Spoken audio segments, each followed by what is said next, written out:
Hola, bienvenidas y bienvenidos al primer programa de esta nueva temporada de hoy, Economía. Este es un programa realizado por la carrera de Periodismo junto a la carrera de Economía de la UDLA. Mi nombre es Nicole Chávez. Y yo, Anaí Caguana, y vamos a seguir abordando los temas económicos desde una mirada explicativa. Vamos a iniciar con un tema de gran importancia para nuestro país, y lo presenta mi compañera Lucía. Gracias, Anaí. Pues sí, el primer reportaje de este programa es sobre la desnutrición crónica infantil y de cómo esta afecta a la economía ecuatoriana. Esto es importante ya que la desnutrición crónica, el Ecuador es el cuarto país de América Latina con mayores índices de DSI. Veamos el siguiente reportaje. La desnutrición crónica infantil afecta actualmente al 20.1% de los niños menores de 2 años en Ecuador, según la última encuesta nacional sobre desnutrición infantil del INEC en el 2023. Este es el caso de la hija de Mónica en San José de Yanayacu, una pequeña comunidad en la provincia de Cotopaxi. Mónica tiene 49 años y lucha cada día para mantener a su familia. Actualmente vive con su esposo y 5 hijos en una casa pequeña, construida con la ayuda del gobierno. Más antes vivíamos arriba, que tengo la otra casa. Y ahí nos compramos, hubo oportunidad, nos compramos este terrenito. Nos hicimos aquí justo, compramos este terrenito, me salió esta casita del bono y me avancé hacia la casita del bono por mis hijos. O sea, nosotros no teníamos como decir un trabajo fijo y nos ayudaban con el bono siquiera para los estudios de mis hijos mismos. O sea, aquí tengo 2 cuartitos. En el uno es de nosotros y en el otro duermen ellos. Tienen, como decir, duermen en camita aparte. Los hijos de Mónica padecen frecuentemente de dolores estomacales, un síntoma común de la desnutrición. La distancia al centro médico más cercano es de 30 minutos en carro, lo que representa un obstáculo adicional.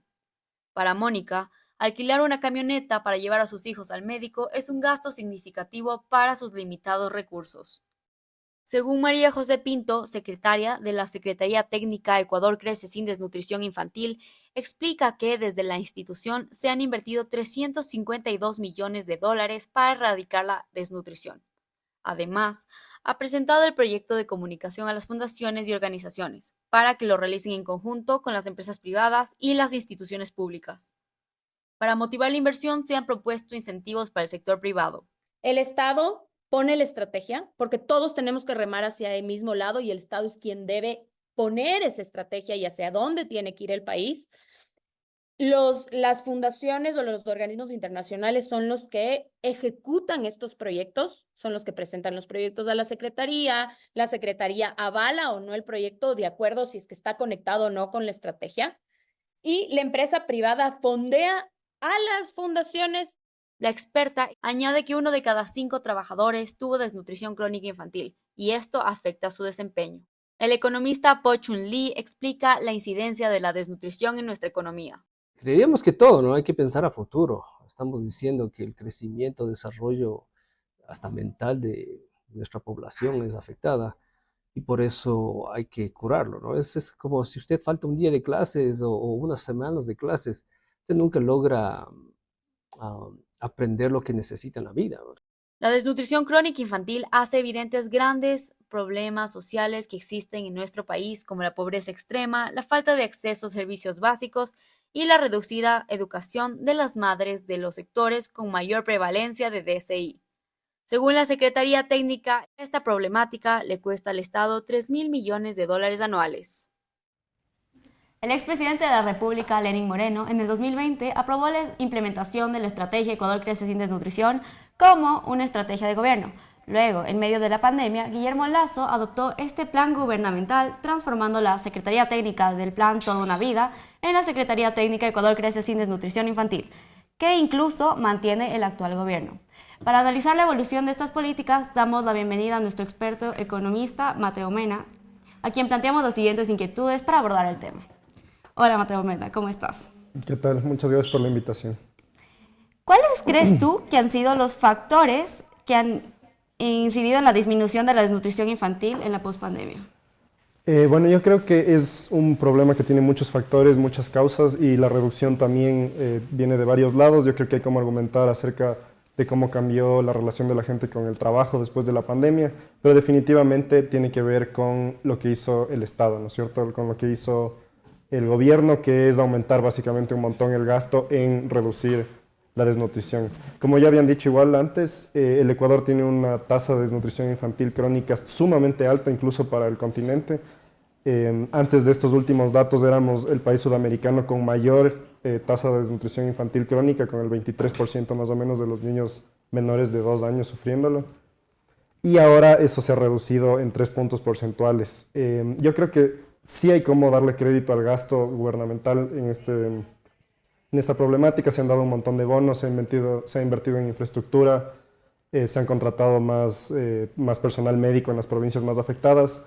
Pero sin embargo el costo ha sido astronómico, ¿no es cierto? O sea, hay algunos datos del gobierno que decían que en el periodo de Lazo se gastaron cerca de $650 millones para reducir este 3.5%. Probablemente esos gastos sigan rindiendo frutos, pero definitivamente sí han ayudado a reducir la desnutrición.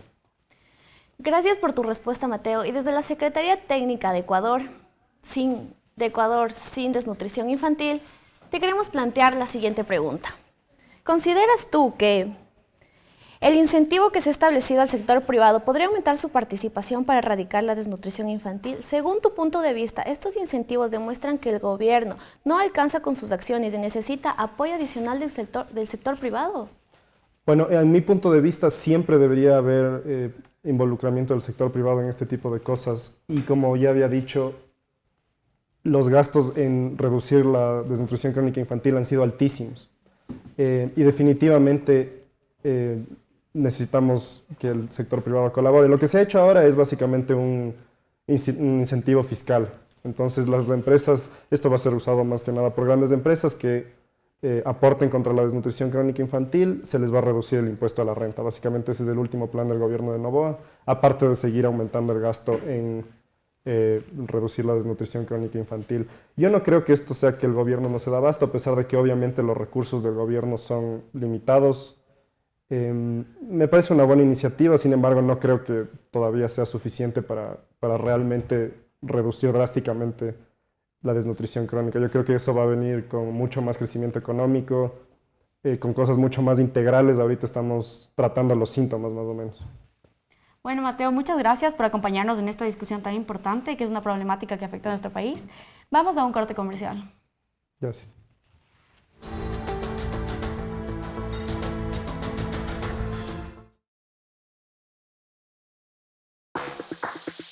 ¿Estás listo para el futuro? ¿Tienes las habilidades que más importan? El mundo está cambiando muy rápido y tienes que estar preparado. Tienes que pensar creativamente, mezclar la innovación, la tecnología, el arte y la cultura, para poder resolver problemas de nuevas y emocionantes maneras.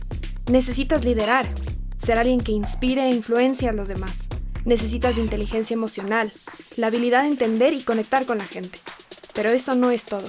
También necesitas aprender rápido, experimentar, probar, fallar, mejorar y evolucionar de nuevo. Ser alguien que se adapta y crece con los cambios. Prepárate, necesitas estar listo. Estudia en Nodo, Campus de Desarrollo Creativo, UDLA. Continuamos con el primer reportaje de este programa en esta nueva temporada de Hoy Economía, un programa realizado por la carrera de Periodismo junto con la carrera de Economía de la UDLA, en el que abordamos los temas importantes de nuestra sociedad desde la mirada de nosotros, los estudiantes y los estudiantes universitarios. Soy Juliana Andrade y avanzamos en este segundo bloque en el que trataremos el tema del efecto de la inflación importada sobre la inflación ecuatoriana. Así es, Juliana, soy Santiago Rocha y les invito a revisar el reportaje que hemos hecho basados en la investigación de Camila Rivera, estudiante de Economía de nuestra universidad. En el reportaje se plantea que el aumento de precios internacionales provoca un incremento en la inflación ecuatoriana. Adelante con el reportaje. Hoy exploraremos qué variables pueden provocar un aumento de los precios tanto de bienes como de servicios en nuestro país. Este incremento de los precios generalizados se lo conoce como inflación. Según el Fondo Monetario Internacional, desde los años 90 la integración comercial es un factor que ha tomado relevancia sobre las economías, donde la demanda de los países depende no solo de la producción local, sino de la importación de bienes e insumos de producción. De manera que la importación es un mecanismo por el cual se pueden transferir el incremento de los precios exteriores sobre los locales. Así lo menciona el economista y docente León Padilla. Nosotros tenemos importaciones de productos, por ejemplo, finales o incluso productos primarios. Entonces, claro, si se genera un incremento de los precios desde el punto de vista de estas importaciones, eso va a generar también una importación de la inflación del Ecuador. La inflación que se genera internamente ahora es mucho más alta si se compara con el periodo antes de la pandemia. Ahora, en el caso de la inflación importada, claro, sí ha afectado un poco también a nuestro país, pero de todas formas, el hecho de ser una economía dolarizada sí pone una especie de freno a esa inflación importada. La hipótesis principal de este reportaje menciona que el aumento de los precios internacionales provoca un incremento en la inflación de nuestro país, en el corto plazo, como lo menciona la empresaria Carla Córdoba. Por ejemplo, en este mes de junio estamos con un flete de $6,000, que es exorbitante, demasiado alto, porque el precio normal de un flete marítimo cuesta entre $1,500 a $2,000. Pero por este colapso que se encuentra, este colapso global de los puertos, empieza a haber las subidas de los fletes. Esto encarece obviamente el costo final del producto. Como podemos observar en este gráfico sobre la inflación del Ecuador, se ve dividida en productos comerciables como alimentos, bebidas y tecnología, y productos no comerciables como viviendas sólidas, educación y salud. Desde el 2012 hasta el 2021, los bienes no comerciables presentan una mayor tasa de inflación que los productos comerciables. Sin embargo, desde el 2021, los productos comerciables han superado a los no comerciables en la tasa de inflación. Frente a la inflación, José Abad de la AEAD nos dice que las diferentes estrategias comerciales han impedido el traspaso de los precios internacionales sobre los locales. Dentro de las principales estrategias del sector automotor ha sido la racionalización de tributos en el mercado ecuatoriano y de hecho eso ha permitido, junto con una estrategia de apertura comercial que se ha llevado en Ecuador en los últimos 6 años, ha permitido que la inflación importada de los vehículos no se la sienten en una medida igual que en el resto de mercados. Como hemos visto, contrario a lo que se espera, en Ecuador la inflación importada no es tan visible. La comprensión de estos factores es esencial para desarrollar políticas efectivas que protejan la economía y el bienestar de la población.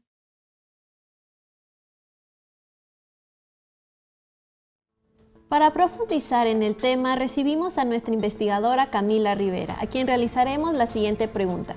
Cami, bienvenida. Quisiera saber qué efecto tiene la inflación importada sobre la inflación ecuatoriana. Bueno, primero muchas gracias por la invitación y en primer lugar es importante mencionar qué es la inflación importada. La inflación importada se da cuando el país local importa bienes e insumos de producción, en la cual el incremento en estos bienes generaría la internalización de estos costos, tanto un aumento de los costos de producción como costos de la venta de los bienes finales. Por ende, la investigación se enfoca en comprobar si existe esta relación entre los precios internacionales y los precios locales. Por medio de un ejercicio econométrico se evidenció que la inflación ecuatoriana no se encuentra muy determinada por la inflación internacional. Esto quiere decir que no se encuentra intrínsecamente este efecto de la inflación importada sobre el Ecuador.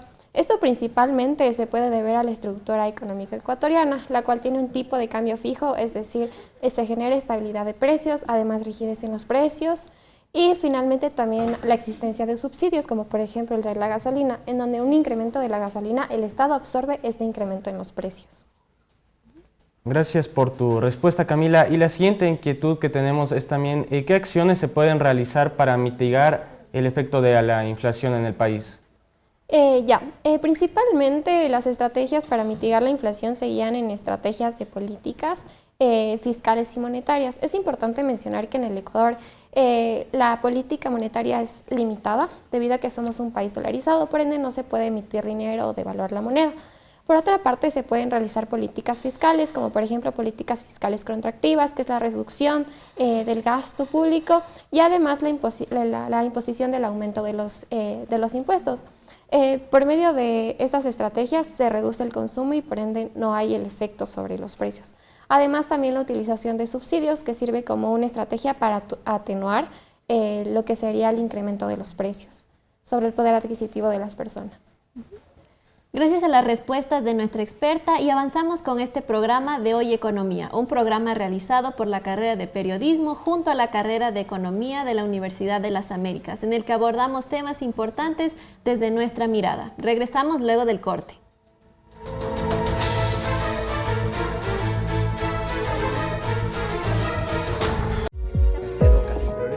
Los manifestantes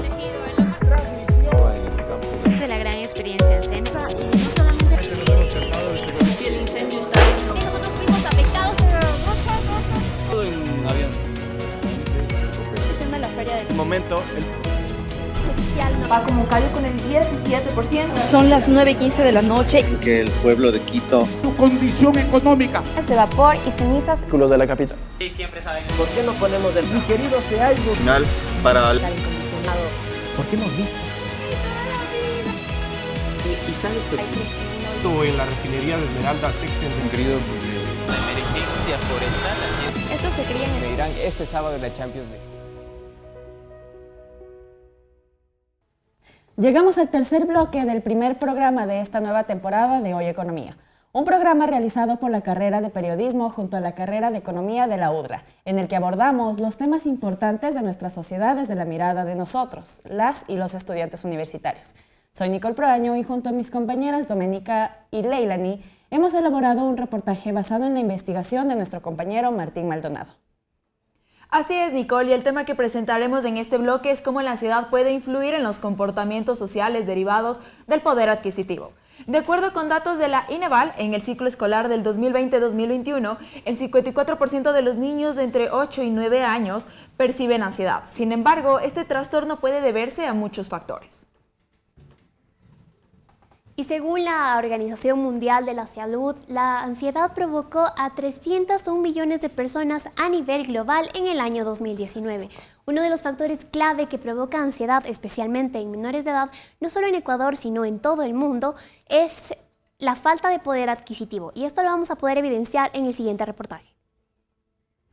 Con datos del INEVAL, en el ciclo escolar de 2020-2021, el 54% de los niños entre 8 y 9 años perciben ansiedad. Existen múltiples determinantes de la ansiedad infantil. Entre ellos se puede encontrar la presión académica, el acoso y el nivel socioeconómico, el cual explica el poder adquisitivo de una persona. En el caso de los niños de hogares con menores ingresos, pueda que desde edades más tempranas estén expuestos a una situación de privación de recursos, tal vez a un ambiente de violencia o experimenten igual ciertas situaciones de estresantes dentro de su entorno. Entonces eso los puede predisponer desde una temprana edad a situaciones de estrés que más tarde, si no son gestionadas adecuadamente, tal vez pueden incidir en desarrollar ansiedad. Según Milagros Urdeta, psicopedagoga de un colegio fiscal de Quito desde hace 3 años, los niños con un nivel socioeconómico bajo enfrentan privaciones que limitan las oportunidades para mejorar su calidad de vida. Falta de acceso a recursos materiales, servicios, vivienda digna, atención médica y educación de calidad generan una sensación de vulnerabilidad. Pero las manifestaciones es que, por ejemplo, pueden haber dificultad de aprendizaje, no quieran realizar las actividades, pueden tener cambios de conducta e incluso pueden intervenir en su desarrollo, en las actividades hasta, como decir, la atención. La ansiedad provocada por el nivel socioeconómico no solamente afecta a niños de escasos recursos. Según la doctora Milagros, la preocupación de los niños de escuelas fiscales es principalmente su alimentación. Sin embargo, la ansiedad por el poder adquisitivo no discrimina clase social y puede presentarse en niños de escuelas privadas, pero por razones distintas.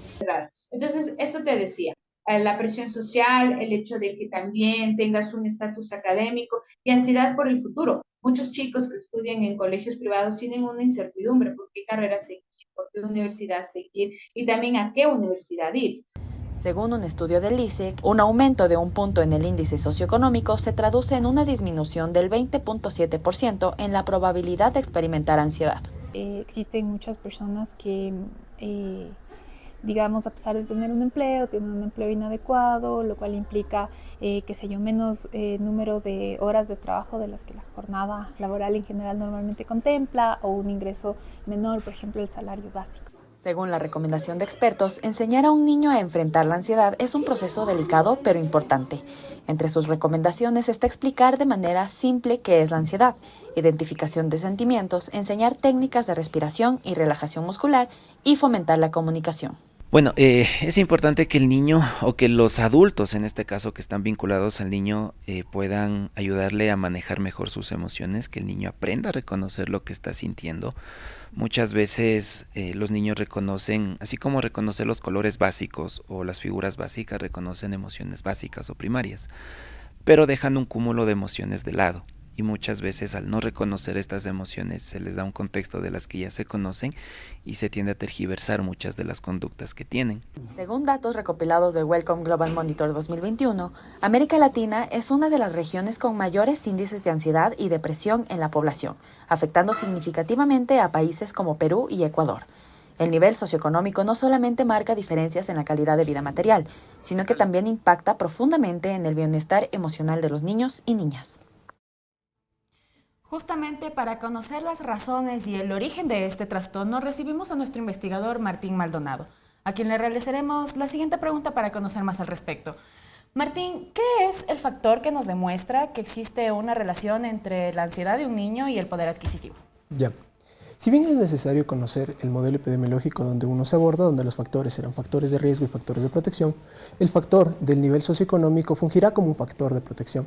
Esto se deberá a que individuos con un menor nivel socioeconómico tendrán mayores probabilidades de experimentar privaciones, en términos de privación absoluta o privación relativa. Y claro, justamente mencionábamos en el reportaje que esto no se relaciona directamente a personas que tienen bajo poder adquisitivo, sino que pueden estar en toda clase social, ¿verdad? Claro. Uno de los hallazgos principales de mi estudio es que la probabilidad de percibir ansiedad se encuentra en cada uno de los puntos del nivel socioeconómico. Y hay un estudio que avale esto justamente, porque si se habla de múltiples razones para la ansiedad, no conozco un estudio que diga directamente qué es el poder adquisitivo en sí, sino como un factor nada más. Ya. Si bien existen estudios como los de la investigación de Grasix et al. Y Rapa et al., en donde nos avalarán que el nivel socioeconómico se situará como un factor de protección ante la ansiedad. Ok, muchísimas gracias por tu respuesta, pero también quisiera saber si es que de pronto existen diferencias regionales en Ecuador en cuanto a la ansiedad en menores debido al poder adquisitivo, porque justo estábamos hablando de si es que hay estudios, entonces, ¿interviene el tema regional en Ecuador? Claro.